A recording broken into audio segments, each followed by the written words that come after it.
دوستو، سیدنا عبد المطلب کی عبادت کا مرکز حبش کا بت نہیں تھا۔ انہوں نے اس وقت بھی حبش یا کسی اور بت سے مدد نہیں مانگی تھی جب ابرہہ نے خانہ کعبہ پر چڑھائی کر دی تھی۔ سیدنا عبد المطلب ہی نہیں، اس مصیبت کے وقت تو مکہ میں کسی نے بھی دیوی اور دیوتاؤں کو نہیں پکارا تھا۔ وہ ہمیشہ اللہ سے ہی مدد کی دعا کرتے تھے۔ لیکن وہاں ایک بت تھا جس کا نام حبش تھا، جو خانہ کعبہ کے اندر نصب کے قریب تھا۔ یہ ایک بہت برکت والا بت تھا۔ لوگ اسے رحمت اور نعمت کا ذریعہ سمجھتے تھے۔ خانہ کعبہ میں جو دیگر عبادت گاہیں تھیں، ان کے مقابلے میں یہ بت عظیم تر تھا، لیکن ملک عرب کے طول و عرض میں موجود دیگر احرام کے مقابلے میں اس کی کوئی حیثیت نہیں تھی۔ ان میں سے سب سے اہم عبادت گاہ حجاز میں تھی، جو اپنے پجاریوں کے نزدیک اللہ کی بیٹیاں یعنی لات، عزا اور منات کے مندر تھے۔ شروع سے ہی یشرف کے دیگر عربوں کی طرح سیدنا عبد المطلب کا مندر بحر حمر کے ساحل پر واقع تھا۔ قریشیہ کے نزدیک نخلہ کی وادی میں واقع ادا کا بت زیادہ اہمیت کا حامل تھا۔ مکہ کے جنوب میں اونٹ پر ایک دن کے سفر پر ہے۔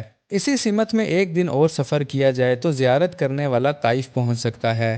چار دیواری سے گھرا ہوا طائف کا انتہائی سرسبز اور شاداب شہر سطح مرتضیٰ پر آباد تھا۔ طائف کے رہائشی قبیلہ کیسر سے تعلق رکھتے تھے، جو عربوں کے عظیم قبیلے ہوا کی شاخ تھے۔ لات کو خاتم طائف کہا جاتا تھا اور اس بت کا ایک اہم شاندار مندر تھا۔ اس مندر کی دیکھ بھال کرنے والے اپنے آپ کو قریش کے ہم پلہ سمجھتے تھے، لیکن سرسبز شاداب گلستان حجاز کے رہائشی اپنے دعووں کے باوجود اس حقیقت سے بخوبی آگاہ تھے کہ مکہ میں موجود حرم کے مقابلے میں ان کی عبادت گاہ کی کوئی حیثیت نہیں۔ طائف کے یہ رہائشی بھی حضرت اسماعیل علیہ السلام کی اولاد سے ہونے کے باوجود قریش کے لیے ملے جلے جذبات رکھتے تھے۔ دیگر تمام قبائل کے مقابلے میں قریش کو جو مرکز حیثیت حاصل تھی اور حرم کعبہ جس طرح تمام عرب کے لیے ایک عبادت گاہ بن چکا تھا، اس نے نہ صرف ان کے دلوں میں خوشی کی لہر پیدا کی تھی، بلکہ یہ رواداری ان کے لیے مجبوری بھی بن چکی تھی۔ خیر، وقت گزرتا گیا اور جو لوگ مکہ میں آتے تھے، انہوں نے ان مقامی بتوں کی عزت کو اپنا فرض بنا لیا تھا۔ وقت گزرنے کے ساتھ ساتھ ان بتوں کو ایک محترم حیثیت ملنے کے باوجود سیدنا عبد المطلب کا ایمان حقیقت میں صرف اللہ تعالیٰ پر تھا، اور اس میں کوئی شک نہیں کہ ان کا مذہب ان سے پہلے اور ان کے دور کے قریش، حجاز اور دیگر عرب قبائل میں دین ابراہیم سے زیادہ قریب تھا۔ دوستو، عرب میں کچھ لوگ ایسے بھی تھے جو حضرت ابراہیم علیہ السلام کے دین پر تھے۔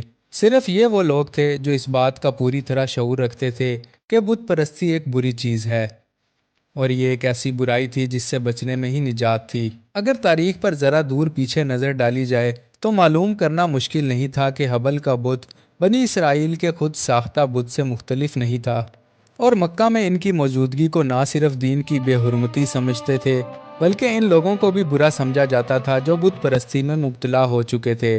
اس بت پرستی کے مسئلے پر ان لوگوں کا کسی سمجھوتے سے انکار اور اکثر اس کے خلاف خیالات رکھنے کی وجہ سے مکہ کی سوسائٹی نے انہیں پیچھے دھکیل رکھا تھا۔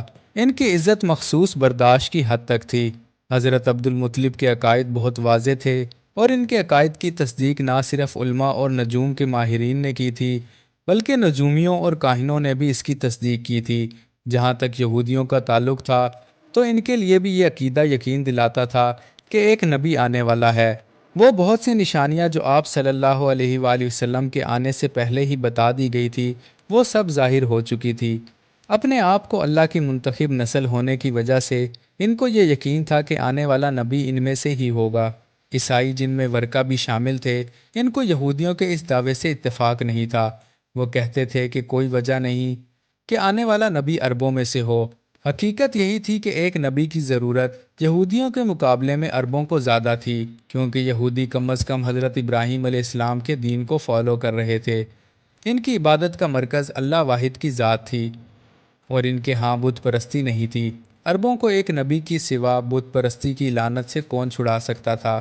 خانہ کعبہ کے گرد ایک وسیع دائرے کی صورت میں 320 بت تھے۔ ان کے علاوہ تقریباً مکہ کے ہر گھر میں کسی نہ کسی بت کا رکھا جانا معمول تھا۔ یہ بت چاہے چھوٹے ہوں یا بڑے، تمام گھروں کے لیے مرکزیت رکھتے تھے۔ جب بھی کوئی سفر پر جانے کے لیے تیار ہوتا تو گھر سے روانگی سے پہلے اس کا آخری کام یہ ہوتا کہ وہ بت کے سامنے جا کر اس پر ہاتھ پھیرتا اور خیر کی دعا کرتا۔ واپسی پر بھی یہی عمل دہراتا۔ یہ بت پرستی مکہ تک محدود نہیں تھی بلکہ ساری عرب میں پھیل چکی تھی۔ ہاں، یہ کہنا درست ہوگا کہ جنوبی عرب یعنی نجران اور یمن میں اسی طرح کے شمالی عرب کے علاقے، شام کی سرحدوں کے قریب، عربی عیسائیوں کی کچھ آبادیاں اپنی بنیادوں پر مضبوطی سے قائم تھیں، اور یہ عیسائی اکثر مکہ بھی آیا کرتے تھے۔